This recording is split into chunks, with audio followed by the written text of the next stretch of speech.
nasi. Tunakutukuza asubuhi ya leo, tunakupa sifa asubuhi ya leo, tunakupa utukufu asubuhi ya leo. Tunasema wewe ni mwema, tunasema wewe ni Baba, tunasema unastahili Bwana, unastahili sifa na utukufu Bwana asubuhi ya leo. Katika jina la Yesu tuomba na kuamini. Mtu wa Mungu sema amina. Amen. Amen. Takuwa usogee vitu vya mbele tunapochukua hatua nyingine tena siku ya leo. Katika jina la Yesu tumebarikiwa sana kuwa pamoja na wewe tena siku ya leo katika kipindi hiki cha kuelimishwa na neno la Mungu. Katika jina la Yesu karibu sana katika jina la Yesu. Unayetazama moja kwa moja, nakuomba uweze kushare video hii ili kuweze kuwa baraka kwa wengine katika jina la Yesu. Tunaongea kuhusu nguvu ya kufunga ama nguvu inayopatikana kwa ajili ya kufunga. Naomba tujaze vitu vya mbele.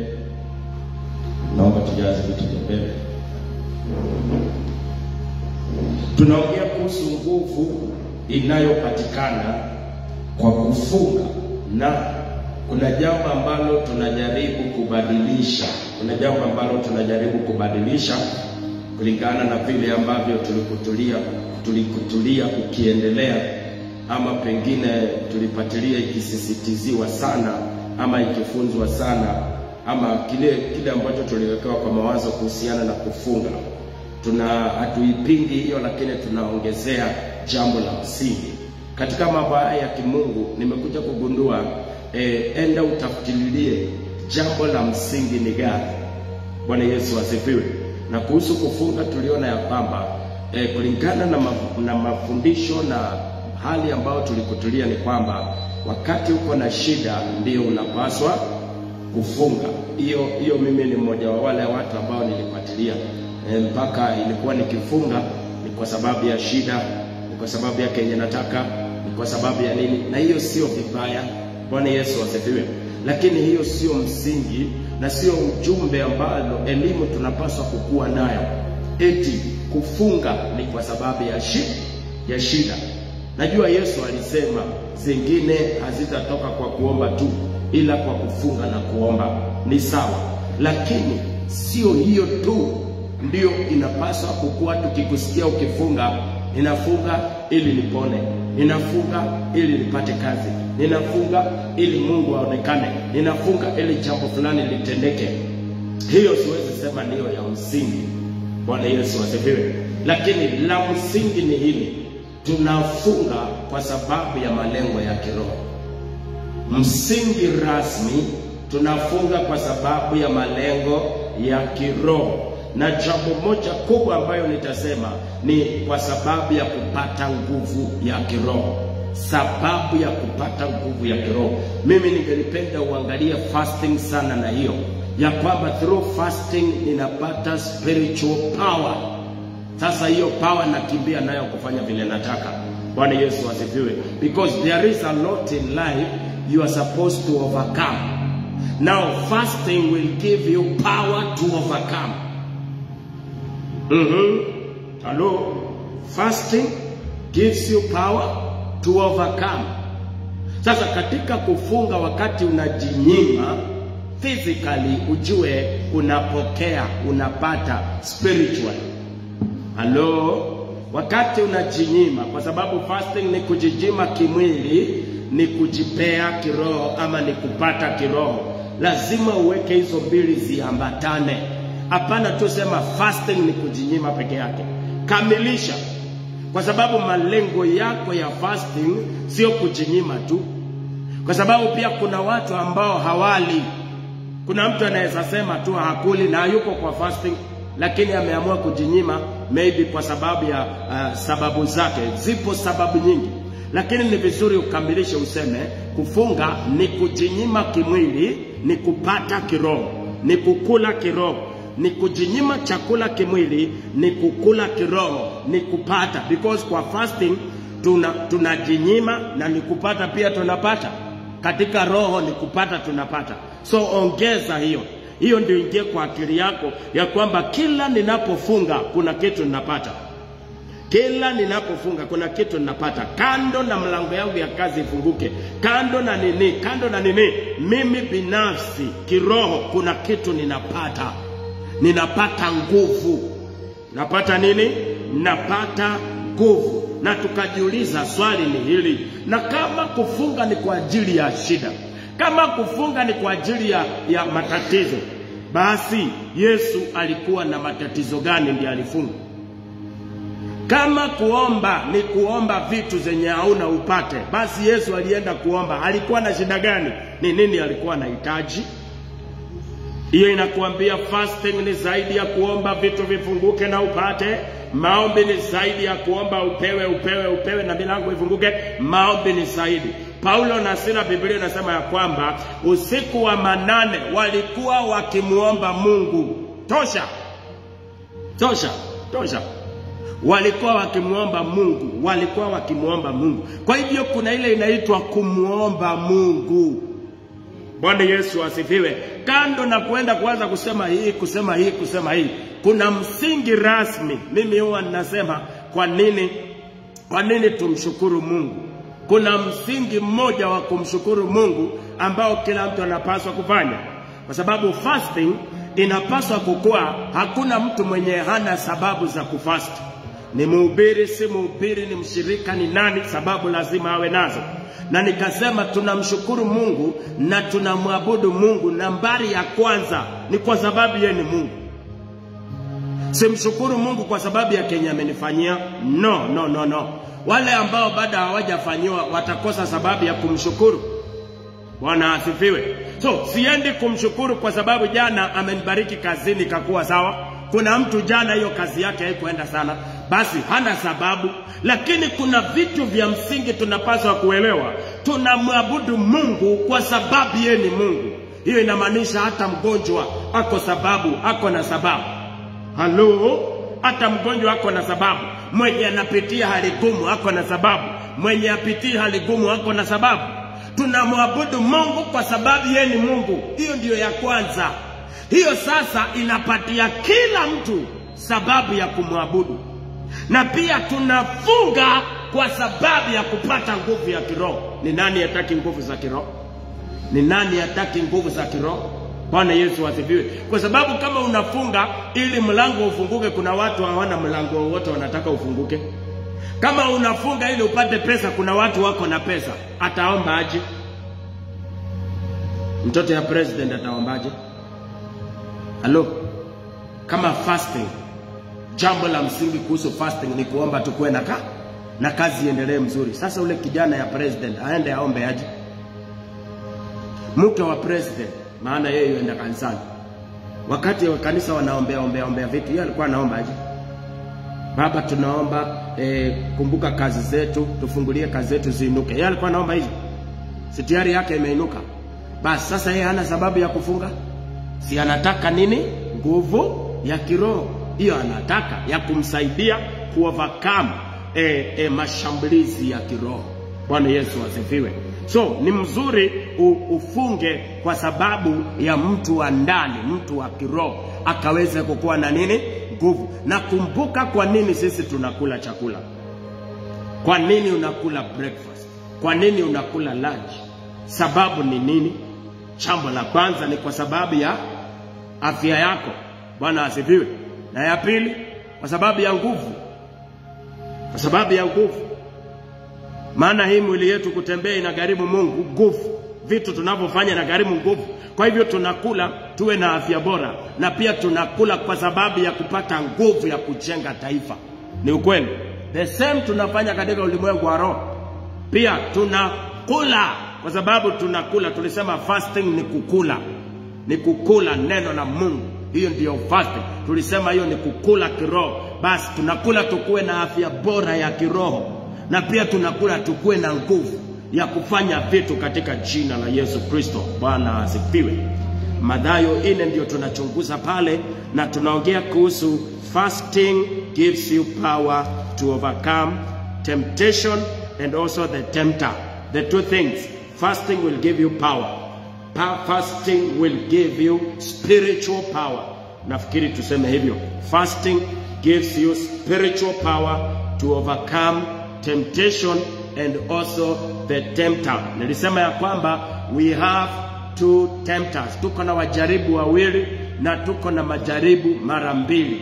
Kwa nini? Kwa sababu mimi ni roho na pia niko na mwili. Basi niko na majaribu mawili. Niko na majaribu ya kimwili, niko na mjaribu wa kimwili. Niko na majaribu ya kiroho na niko na mjaribu wa kiroho. Na mjaribu wa kwanza anaitwa Shetani, na majaribu yake ni ya kiroho. Bwana Yesu asifiwe. Ni ya kiroho. So tunapoongea kuhusu kiroho, majaribu yanayotokana ya kiroho, majaribu ya kiroho, majaribu ya kiroho, basi ambayo ni mjaribu ni kiroho na majaribu ni ya kiroho. Fasting inakuanga imekutupatia nguvu ya kushinda hilo jaribu na ya kumshinda mjaribu. Number 2, tunapoongea kuhusu majaribu ya kimwili, maana tuko na wanadamu ambayo ni wajaribu. Ama wewe watu hawajawahi kukujaribu? Marafiki hawakujaribu? Pia wanadamu, tuko na wanadamu ambao ni wajaribu na pia wako na majaribu. Kumbuka kuna mjaribu na kuna majaribu. Hayo ni mambo mawili. Lazima ujue vile unadeal na vitu hizi. Je, ni majaribu ama ni mjaribu? Bwana Yesu asifiwe. Na wakati tunaongea kuhusu wanadamu ambao ni wajaribu, maana pia wao utujaribu na majaribu yao, fasting gives us power, spiritual power to control ourselves. Kwa sababu majaribu mengi ya wanadamu unahitaji tu kujikontrol. Akikukasirisha unahitaji kujikontrol usimgonge. Majaribu mengi yanayotokana na watu, mpendwa, inahitaji wewe tu kujikontrol. Na nilikuambia unajikontrol aje? Usifanye vile ambavyo hilo jaribu linakusukuma ufanye. Amekukasirisha, amekukasirika, amekuweka kwa jaribu. Katika hiyo hasira inakuambia aje, gonga yeye ngumi, piga yeye, fanya hivi. Sasa tunahitaji kujikontrol, tusifanye vile ambalo jaribu hilo linasema. Na pia jaribu lingine tukaona ya kwamba inatupatia nguvu ya kujikontrol. Jaribu zingine unahitaji kutoka. Majaribu mengine unahitaji kufanya nini? Unahitaji kuyatokea. The way you control yourself ni kutokea. Sio kila kitu ni kuombea. Sio kila kitu ni kuombea. Vitu vingine utavishinda kwa kujikontrol, self control. Vitu vingine utashinda kwa kucommand miguu yako ikutoe hapo. Unaambia miguu yangu nitoe hapa. Hiyo tu ndio njia ya kushinda hii. Ingine utashinda kwa kuvumilia hapo, kwa kunyamaza hapo, kwa kuongea, itabadilika, itakuwa mbaya. Ingine unashinda kwa kukuwa na nguvu na uwezo ya kuweza kucontrol your physical body na kuitoa pale katika jina la Yesu. Bwana Yesu asifiwe. Tunasoma verses number 3. Mathayo 4:3 nasema mjaribu akamjia. So inamaanisha kwamba pia mjaribu ufanye nini? Utujia. Na kwa hivyo mjaribu akija ni nini amebeba? Kwa mkoba wake amebeba nini? Amebeba majaribu. So mjaribu akija ni nini amekuja kukufanyia? Hakuna biashara nyingine, amekuja kukujaribu. Muuaji akija kwako ni nini amekuja kufanya? Amekuja kuua. Na nilikuambia usaidike ujue wanadamu ambao ni wajaribu. Kila mara karibu na wewe tu ni majaribu tu wanakupeaga. Kila mara hakuna kitu ya maana wanafanyaga, wamejawa na majaribu tu peke yake.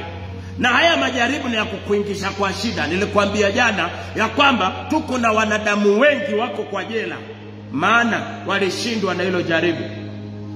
Na mwenye alimkosea ako free, anaendelea kukaa vizuri. Lakini yeye alikosewa, akashindwa kushinda hilo jaribu, yeye ndiye alipatikana makosa, yeye ndiye ako ndani anaumia, na mwenye alimjaribu anazunguka. Mungu akamuuliza Shetani, umetoka wapi? Akasema nimetoka kuzunguka. Pia Biblia inasema ya kwamba Shetani anazunguka akiguruma kama simba akitafuta mtu. Shetani atakutia majaribuni, wewe uingie kwa jela ukiumia, yeye anaendelea kuzurura. So nilisema lazima pia ujifunze kuelewa wanadamu ambao wamejawa na majaribu, na majaribu yao ni ya kukuongoza kufanya kitendo kibaya. Hawa watu ni hatari, unapaswa kukata njia zao sana. Sijui kama umenielewa vile nimesema hapo. Sijui kama mmenielewa vile nimesema hapo. Hao watu ni hatari, unapaswa kujiepusha na wao. Kila mara akija kwa biashara yako, jaribu. Vitu anakusukuma nao ni majaribu tu, ni inakukuingiza kwa majaribu, na majaribu inakuambia fanya hivi. Sikiliza, mjaribu akamjia akamwambia, ikiwa ndiwe mwana wa Mungu, amuru kwamba mawe haya yawe mikate. Hiyo ndio jaribu. Jaribu ni ikiwa ndiwe mwana wa Mungu, badilisha mawe iwe mkate. Hiyo ndio jaribu. Tulisema jambo lingine, kufunga kukusaidia, unakupatia, unakuwa kiroho, unakuwa na that understanding ya kiroho, unaweza ukaelewa sentensi ambayo ni jaribu. Maongeo ambayo ni nini? Ni majaribu. Hiyo majaribu inakuja kwa njia gani? Mdomo. Hii majaribu inakuja kwa njia gani? Kupitia kwa kuongea. Bwana Yesu asifiwe. Haleluya. Unapaswa kuelewa kuna jaribu likiwa halijatendeka na kuna jaribu ikiwa imetendeka. Hayo ni mambo mawili tofauti. Bwana Yesu asifiwe. Sasa majaribu mengine wapendwa yanapatikana kupitia mdomo. Na ndio maana nimekuambia, sikiliza marafiki zako sana. Wakati maongeo yake imebadilika imekuwa nini? Ni majaribu. Wakati maongeo yake imebadilika imekuwa nini? Sikiza mtu wakati mmekosana, wakati inafika anaanza kuachilia maongeo ambayo ni nini? Majaribu. Kuna matusi ingine ni nini? Majaribu. Matusi ingine ni ya kukuambia, ikiwa wewe umeokoka ya ukweli, nigonge ngumi. Maana kuna tusi mtu anaweza akakutukana, iwe amekuambia ni ukweli ama ni uongo. Kuna maneno mtu anaweza kukuachilia, dawa ni kufanya nini? Kuirudisha kwa action. Yeye anakuambia kwa sauti, wewe unairudisha kwa matendo. Hiyo ni kumaanisha nini? Umefanya vile jaribu imekuambia. Na kuombea, na ninaomba zidi kufunga na kuomba ili uweze kushinda majaribu. Ndio ikija kwa mdomo usirudishe kwa matendo. Ikija kwa mdomo, ikirushwa kwa mdomo, wewe usirudishe ikiwa nini? Ikiwa kwa matendo. Anakuita umbwa gasi, takataka wewe. Hakuna kitu utanifanya, hakuna mahali utanipeleka, hakuna kitu unaniweza wewe. Hiyo inakufanya nini? Inakuchemsha huko ndani. Alafu hiyo majaribu inaanza kukuambia, wewe takataka kweli. Watu kama lazima umugonge ndio aelewe kenye unaongea.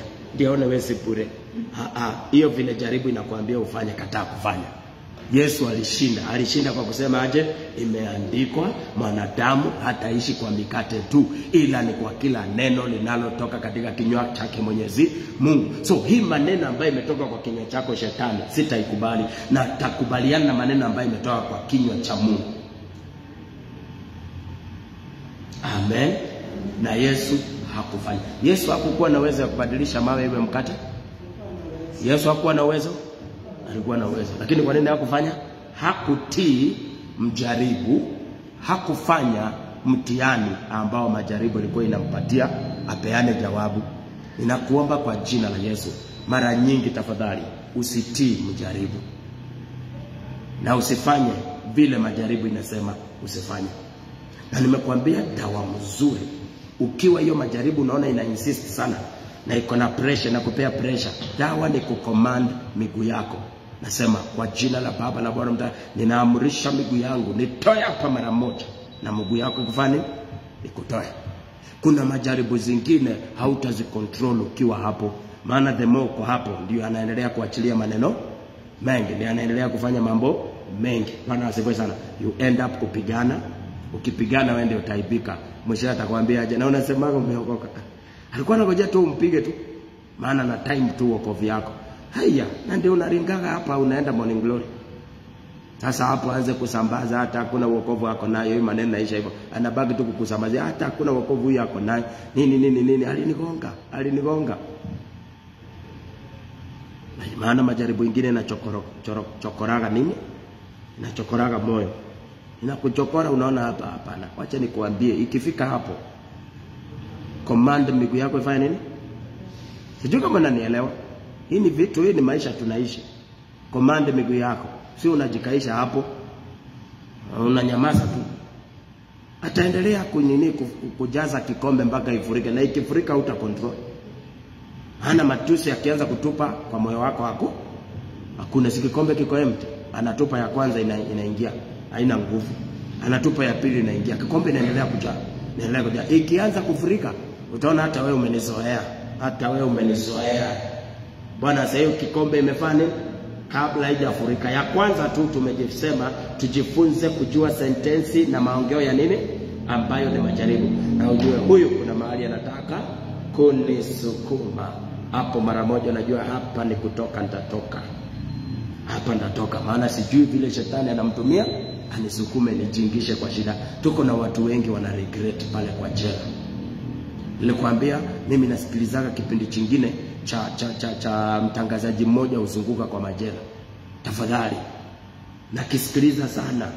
Nilikwambia watu ambao wamefanya mistakes, watu wafanya mabaya, mimi nawasikiliza sana. Maana wanajua kuadvise watu.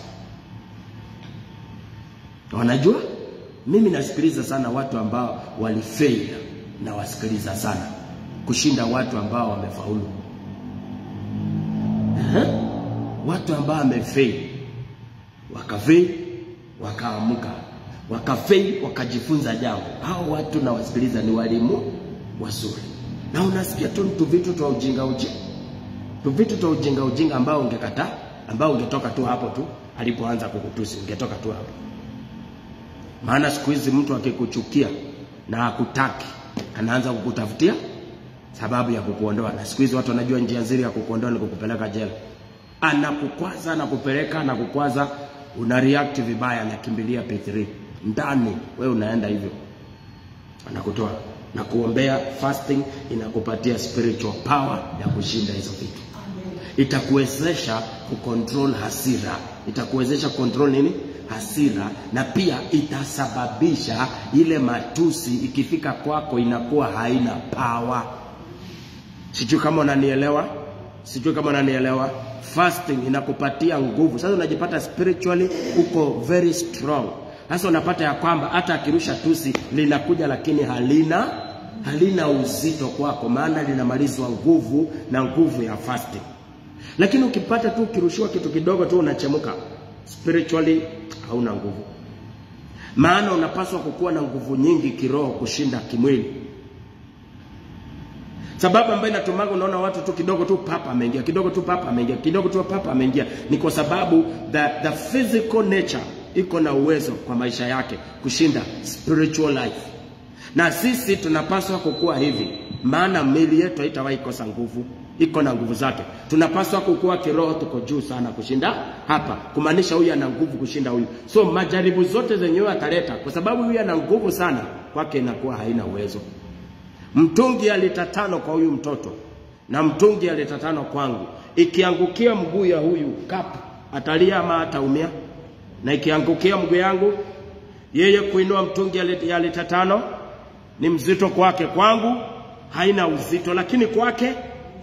Sasa ni vibaya sana your physical life iwe ni mimi, alafu your spiritual life iwe ni nani?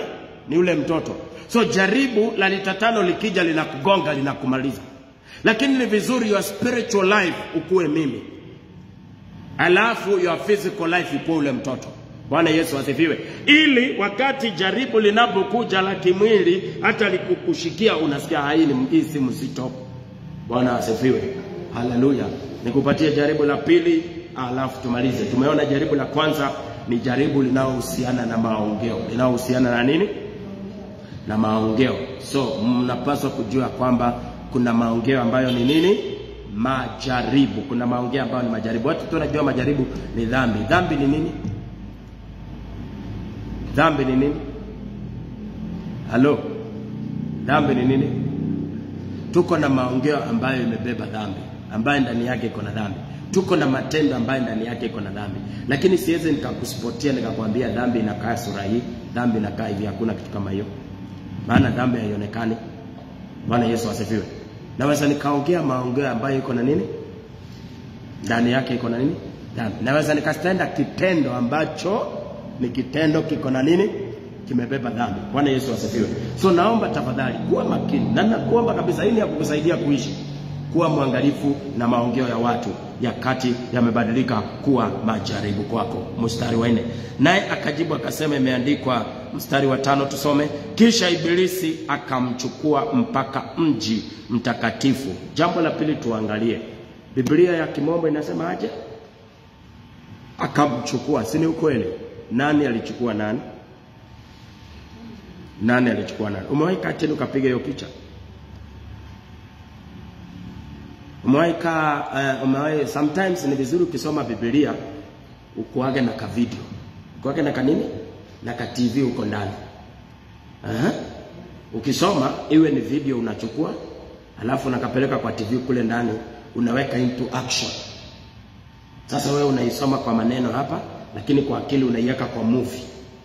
Sasa nataka uweke hiyo kwa movie, weka kwa movie. Kisha Shetani, Ibilisi akafanya nini? Akamchukua. Weka kwa movie, umeona nini? Umeona aje? Nataka uchukue hiyo action. Wewe umeisoma, put it into action. Na uiangalie ndani ya akili yako kwa TV, ama kwa akili yako iweke into action. Hebu niambie vile yako imekuja aje? Kumbuka bado Yesu haja kufa.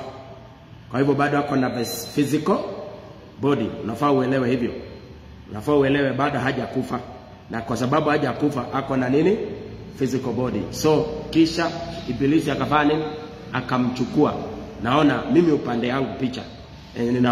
Naona akisema hiyo ya kwanza umenishika. Haya, kuja nifuate.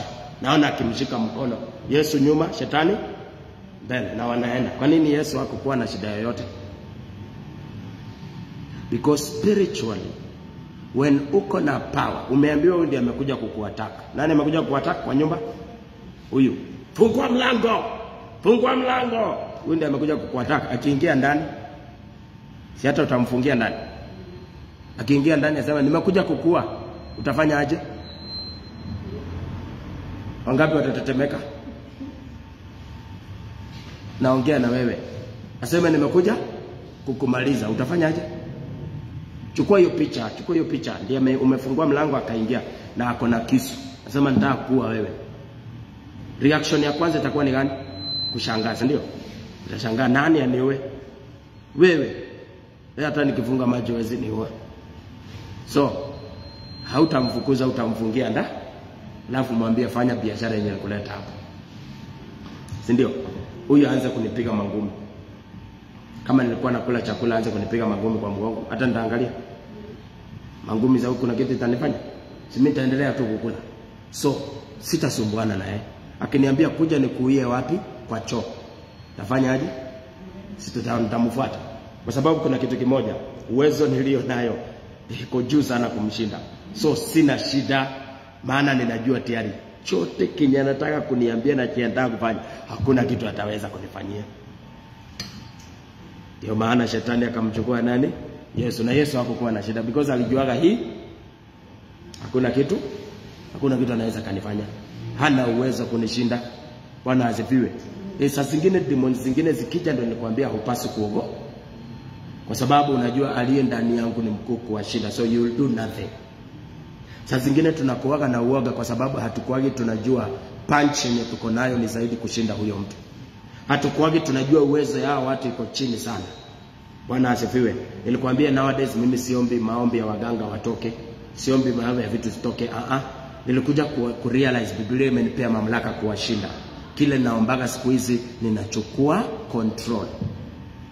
Kama ni area waganga wako, mimi ninachukua nini? Control. Nikichukua control, hakuna mahali watafanya chochote.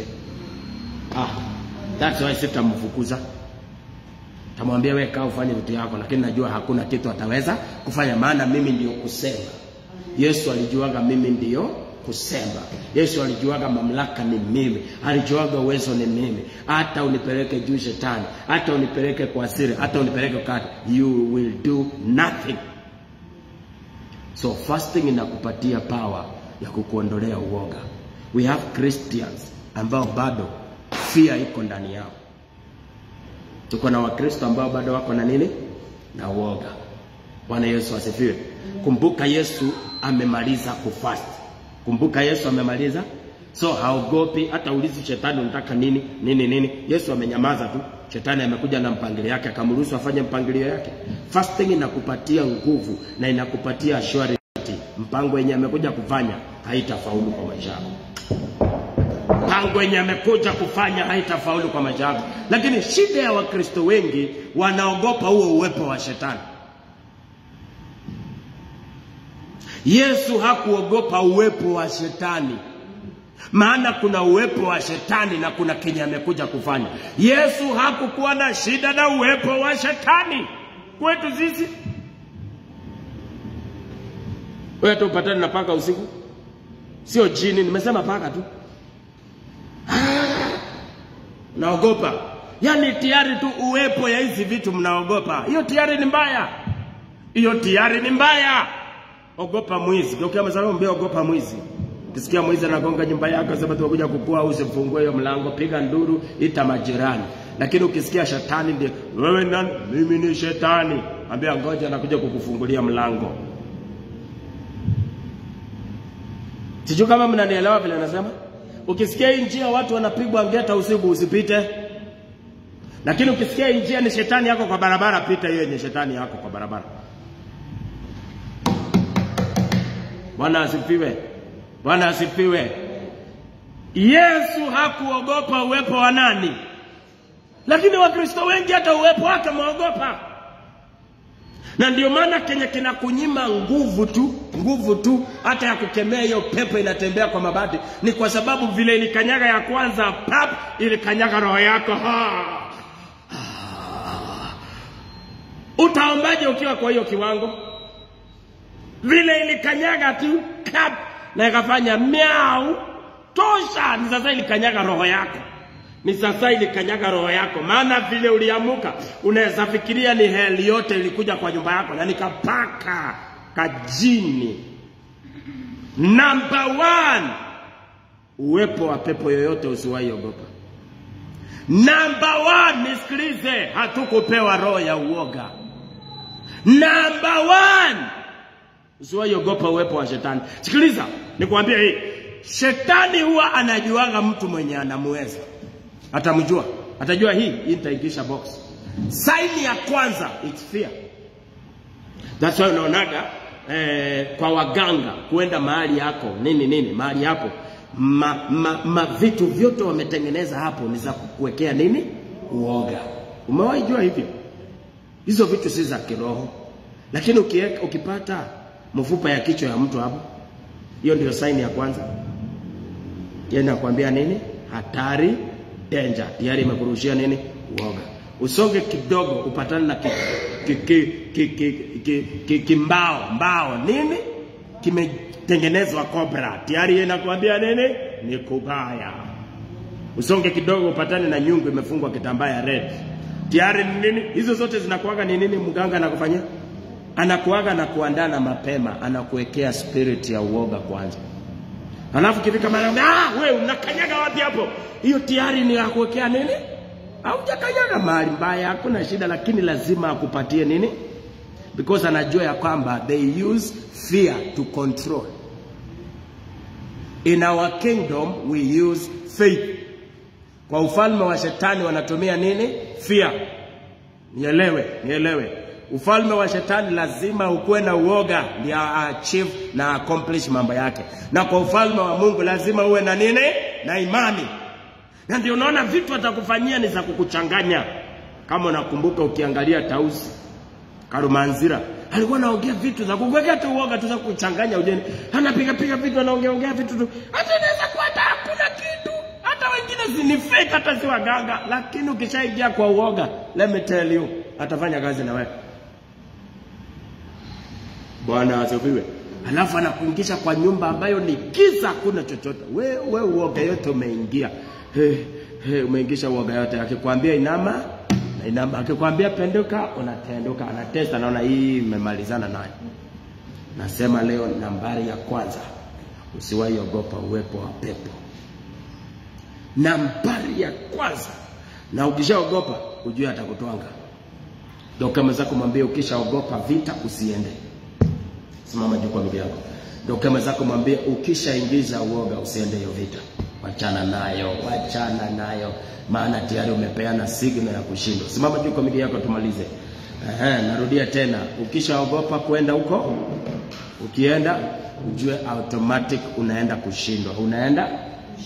Lakini ukihisi ndani yako hauogopi, please enda. Kwa nini walishindwa kumpiga Goliath? Maana tayari kwa kumwangalia waliogopa. Lakini Daudi hakuangalia akaogopa, ndio maana alishinda. Wapenda, vitu zingine tunazishinda kwa kutokuogopa. Nasema vitu zingine tunashinda kwa kutokuogopa. Hata shetani anajuaga huyo. Hata maaskari, nafikiri pia maaskari wanatumia hii. Watakukula pesa kwa sababu wewe ni mwoga. Kwa nini askari wamesimama kwa barabara? Mtu wa kwanza anapita hamuulizi, wa pili hamuulizi, wa tatu anapita anambia kuja hapa. Ni nini anakuaga ameona? Kwa sababu pia uoga huonekana kwa mtu. Maana picha yako ya kwanza ulipoona maaskari kuna vile ulifanya. Tayari na wao wanajua, wamesoma hivi video, tayari ameingisha. Na wewe ndio watakufuata, kuja hapa. Unatoka wapi? Unaenda wapi? Uko na ID? Sisi kuja. Piga pingu, weka ndani. Hiyo kutetemeka unajua hii tumewe. Lakini mwingine anambia kuja hapa.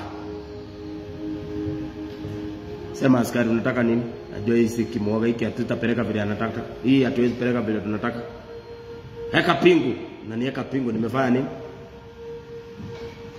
Unatembea usiku. Kutembea usiku ni vibaya. Lakini unaambiwa unatembea usiku. Nimetoka kiasha. Ajua wewe ni mjinga. Wewe ni muoga tayari. Najaribu kusema nini? Usiwahi ogopa uwepo wa mapepo yoyote, na usiwahi ogopa mjaribu akija. Shetani kutembea kwa nyumba yako si dhambi. Bwana asifiwe. Si mbaya. Bwana Yesu asifiwe. Lakini bora weka msimamo wako. I don't fear you. Biblia imetuambia sana, don't fear. Don't be afraid. Don't be afraid. Umesikia Biblia ikiongea hivyo sana? Don't be afraid. Don't be afraid. Don't be afraid. Imani namba moja. Ukikuwa mwoga, kufanya kazi na Mungu inakuwa ngumu. Usipoogopa, huyu Mungu mtafanya kazi naye. So kuanzia leo chochote kitatendeka, kitu ya kwanza hakikisha usikuwe na uoga. Amen. Paka zikuje lizililia hapo nje kwa mlango yako hapo nje vile zinaliaga. Mimi nasemaga hivi, lieni, fanyeni sarakasi zenyu, mkimaliza muende na mimi nalala. Lakini wewe utalala. Utaomba maombi ya uoga, sema maombi ya uoga. Acha nikupe mfano ya mwisho alafu nimalize. Nafikiri kuna kitu natoa ndani yako. Kuna prank nyingine inachezwa Nairobi. Siku hizi sijaona kama iko. Mtu anavaa meno hapa na hapa, alafu anajifanya yeye ni kishetani. Then anatokelezea amevaa mask nzuri. Akikupata unatembea hata anaingia anatembea na wewe. Akamwambia habari yako? Wewe nani? Nimekuja. Nataka damu yako. Ukimwangalia vizuri anataka damu yako. Unaonaga wote wakikimbia wanafanyaga aje? Wote wanafanyaga aje? Hebu niambie ndio nikuonyeshe kuhusu maombi ya uoga. Wote wanafanyaga aje? Anatoroka na anasema shindwe, na anatoroka na anasema ndio niambie shindwe itafanya kazi.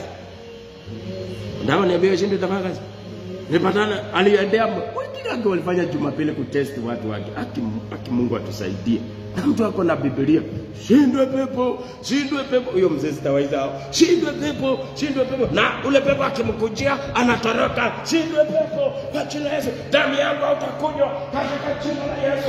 Damu yangu utakunywa katika jina la Yesu. Akasema hakuna kitu utafanya maombi ya uoga. Nataka kuuliza, ukiingisha uoga hata maombi utaomba ni ya nini? Ya uoga. Hakuna kitu itakusaidia. Unakemea shetani na tayari umeogopa. Kuna kitu ataona ndani yako, ataona tayari yeye ameogopa. Kuwa mjasiri kwa jina la Yesu. Sema amen. So fasting itakupatia hizo ujasiri ya kujua kwamba niko na strength. Ile power niko nayo. Siwezi nikaogopa. Mimi ni authority. When it comes to kingdom matters, I'm an authority. Bwana Yesu asifiwe. Na kwa sababu mimi ni authority siogopa. Polisi kuna wakati atawaiogopa kutembea usiku. Kuna wakati ataogopa kutembea usiku kwa sababu yeye ni mamlaka. Kwa sababu yeye nini? Yeye ni mamlaka. Wewe ni mamlaka. Mapepo zikikuja kucheza around, haufai kubabaika kwa sababu wewe ni mamlaka. Sema amen. Dakika moja ile ukoje, mwambie Mungu asante katika jina la Yesu. Mwambie Roho Mtakatifu asante kwa sababu ya somo hili kuhusiana na kufunga. Kutangaza kuwa na mabadiliko katika maisha yangu ya kufunga na kuomba katika jina la Yesu. Nisaidie ewe Bwana, nisaidie ewe Yesu, katika jina la Yesu ninaomba na kuamini. Sema amen. Basi mtazamaji wangu, ubarikiwe sana. Tumeshukuru kuwa pamoja na wewe siku ya leo. Mungu akubariki na kutende mema katika jina la Yesu. Kutoka hapa kwetu tunasema usimwogope shetani. Aingie kwa nyumba yako kwa njia gani, aingie kwa hali gani, kitu moja, usiwahi ogopa katika jina la Yesu.